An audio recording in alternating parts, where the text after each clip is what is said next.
Pada zaman dahulu di daerah Bengkulu terdapat kerajaan Peremban Panas yang dipimpin oleh seorang raja yang bernama Raja Kramo Kratu Agung, raja yang adil dan bijaksana, dan permaisuri yang bernama Putri Rimas Bangesu.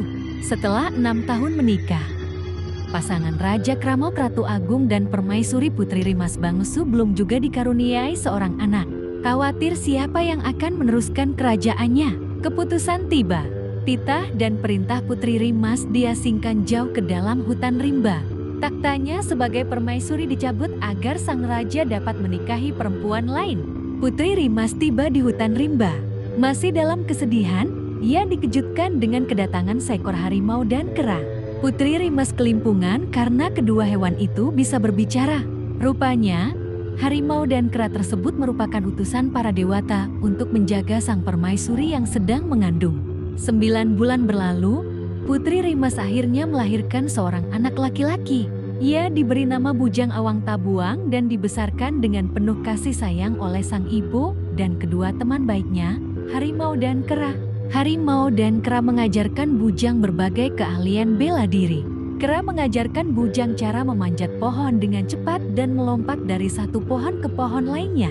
Bujang terus tumbuh dan beranjak dewasa di dalam hutan rimba dengan sehat, kuat, dan tampan. Berkat didikan sang ibu, Bujang berhasil mempunyai kesaktian. Pada suatu malam, ia bertanya kepada Putri Rimas tentang ayahnya. Putri Rimas pun merasa Bujang sudah pantas untuk mengetahui siapa ayahnya. Ia juga menceritakan bagaimana mereka berakhir di hutan.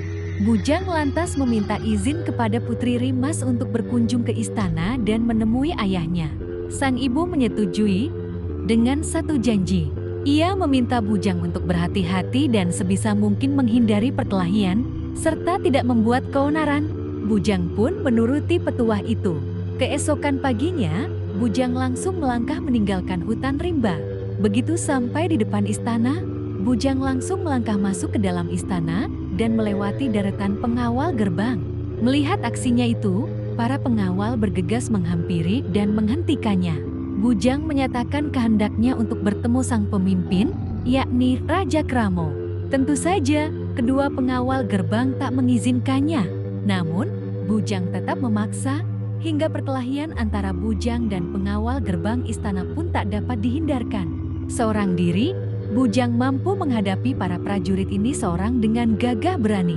Tak ayal, para prajurit berlari menjauhi gerbang. Selesai berkelahi, Bujang pun tertidur di bawah pohon besar. Tak disangka-sangka, suara dengkurannya ternyata membuat pilar-pilar istana bergetar. Semua penghuni istana kerajaan berhamburan keluar karena mengira ada gempa bumi. Getaran itu terus berlangsung berulang kali, hingga patih kerajaan Peremban Panas, Raden Tumenggung, berusaha mencari sumber getaran tadi. Raden Tumenggung mendatangi pohon tempat Bujang tertidur. Sang patih juga memerintahkan Bujang untuk hengkang dari tempatnya beristirahat. Bujang tidak menghiraukan permintaan itu dan tetap berusaha jalan memasuki istana. Dianggap kurang ajar, Raden Tumenggung langsung menyerang dan berkelahi dengan Bujang Awang Tabuang. Tak lama, patih pun berhasil ia kalahkan. Selesai mengalahkan patih, Bujang lalu memasuki istana. Raja Kramo pun langsung turun tangan menghadapi Bujang. Didatangi Raja Kramo, Bujang semakin mengamuk. Keduanya bertarung sengit selama 1 hari 1 malam. Bujang tidak sadar bahwa ia sedang bertarung dengan Raja Kramo, ayah yang ingin ia temui. Pertarungan berjalan semakin seru, karena Bujang akhirnya menemui lawan yang mampu menandingi kesaktiannya. Karena tidak ada tanda-tanda siapa yang akan menang, Raja Kramo akhirnya menyudahi pertarungan itu. Ketika tahu Bujang bertarung melawan Raja Kramo, Bujang meminta maaf. Ia lalu bercerita bahwa ia adalah Bujang Awang Tabuang, putra dari Putri Rimas Bangesu. Saat ibunya diasingkan ke hutan, ibunya sedang mengandung dirinya. Terkejut mendengar cerita Bujang, Raja Kramo langsung menghampiri dan memeluk erat anaknya.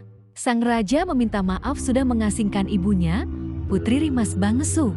Ia tidak tahu bahwa saat diusir, sang putri tengah mengandung anaknya sendiri. Keesokan harinya, Raja Kramo Kratu Agung, Bujang Awang Tabuang, dan para prajurit bergegas menuju hutan rimba untuk menjemput Putri Rimas Bangesu. Setelah belasan tahun, Raja Kramok Ratu Agung dan Putri Rimas Bangsu akhirnya bertemu kembali. Keduanya saling berpelukan sambil menangis. Meminta maaf atas ketidaktahuannya, Raja meminta Putri untuk kembali ke istana menjadi istri serta ibu dari penerus kerajaannya, Bujang Awang Tabuang. Raja merasa sangat berutang budi kepada harimau dan kera, karena mereka telah menjaga Permaisuri dan Bujang dengan sangat baik. Kedua hewan ini lalu turut dibawa ke istana. Sejak saat itu, keluarga pemimpin kerajaan Peremban Panas kembali hidup bersama dengan damai di dalam istana.